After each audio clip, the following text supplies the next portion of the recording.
Hello everyone and welcome to today's online class for class 11.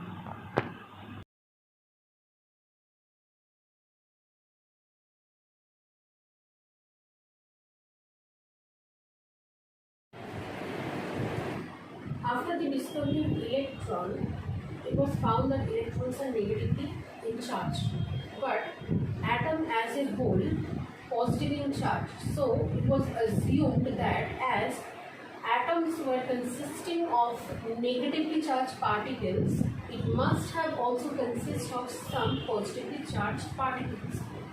In 1886, scientist Goldstein did his discharge tube experiment in discharge tube experiment. This is a simple diagram of the discharge tube that Goldstein used in his experiment. He used a perforated cathode instead of a solid metal cathode. And in the opposite end, he placed another plate which he used as the anode. At the back of the cathode, he coated it with luminescent compound like zinc oxide or photographic plate. He placed a photographic plate. And then he filled this discharge tube with hydrogen gas. After setting up this entire setup, he then charged this with a very low amount of electric discharge, and he observed that the observation was similar as the previous discharge tube experiments, that cathode rays were emitting from the cathode, from this perforated cathode towards the anode in a straight line. It is moving. It is shown in this picture in the red color arrow. It is coming. It is emitting from this perforated cathode in a straight line going towards the anode. What he observed in his experiment is that the cathode rays that was emitting from the cathode were invisible in nature, but alongside the cathode ray, there was some luminescent rays that was emitting from the anode and going towards the perforated cathode plate. Some of those luminescent rays through the perforated hole, through the holes, tiny holes in the perforated cathode plate, moving through the holes of the perforated cathode plate and going on the opposite side and creating a luminescent glow on the zinc sulfate coating at the back of this discharge tube. As these luminescent glows, luminescent rays were created or emitted from the anode and going towards the cathode, these rays were called as the anode rays. Later on, J.J. Thomson around 1907, around the year 1907, he observed that these anode rays are consisting of positively charged particles.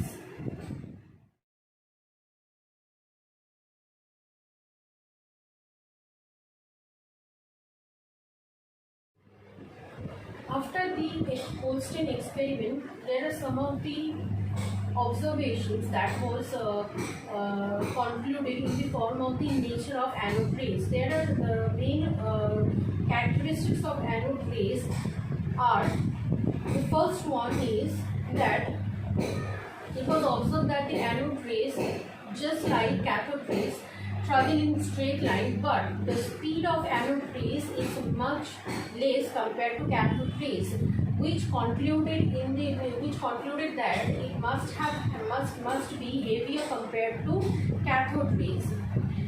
When a paddle wheel was placed in the pathway of these anode rays, like cathode rays, the paddle wheels started to move.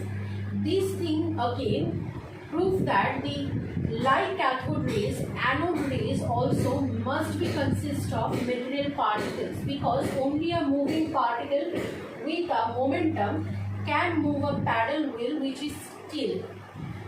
The third one was Like when an electric field or magnetic field was placed in the pathway of anode ray, the deflection was observed just like cathode rays, but the direction of deflection in the presence of electric field or magnetic field was exactly opposite as that of the direction of deflection of cathode in presence of electric field and magnetic field, which proves that as cathode rays is negative in charge and the deflection of anode rays is opposite of that of cathode rays, therefore the charge of anode rays the particles of anode rays must be positively in charge.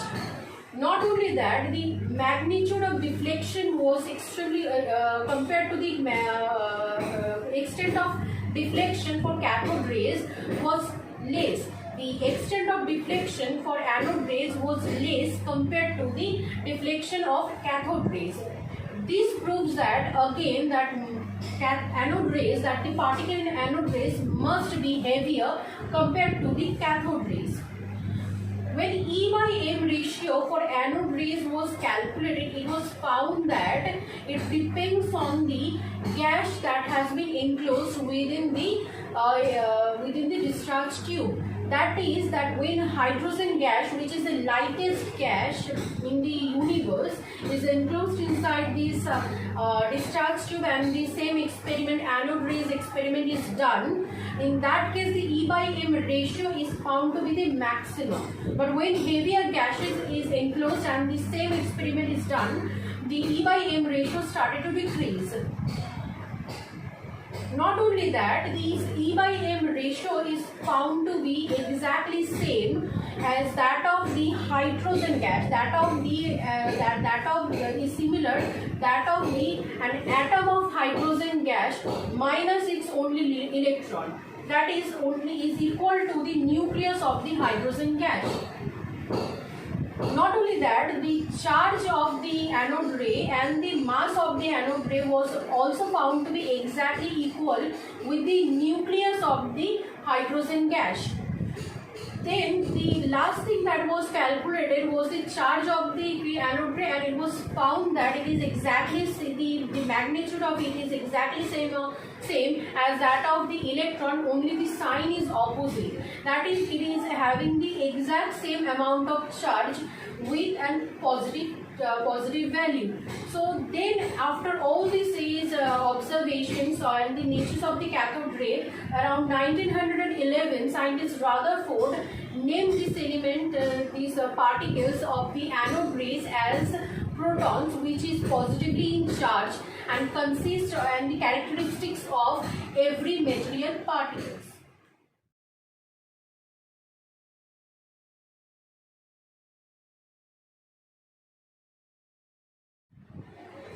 When high-speed cathode rays move from cathode towards anode, the gas enclosed inside the discharge tube, the atoms of the gas enclosed inside the discharge tube collide with the cathode rays, high-speed cathode rays. As a result, one or two more electrons is knocked out. One or two more electrons are knocked out from the atoms of the gases.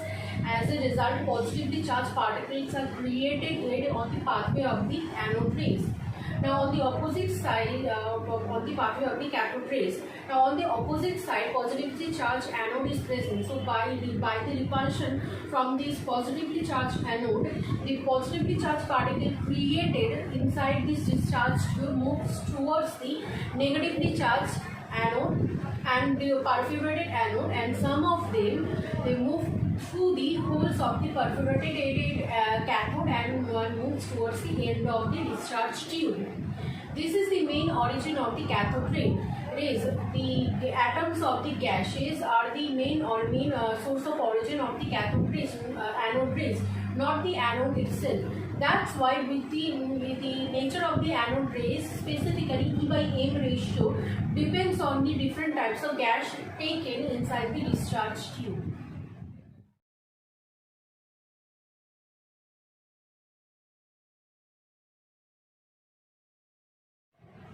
After the discovery of electron and proton, it was evident that atom is divisible.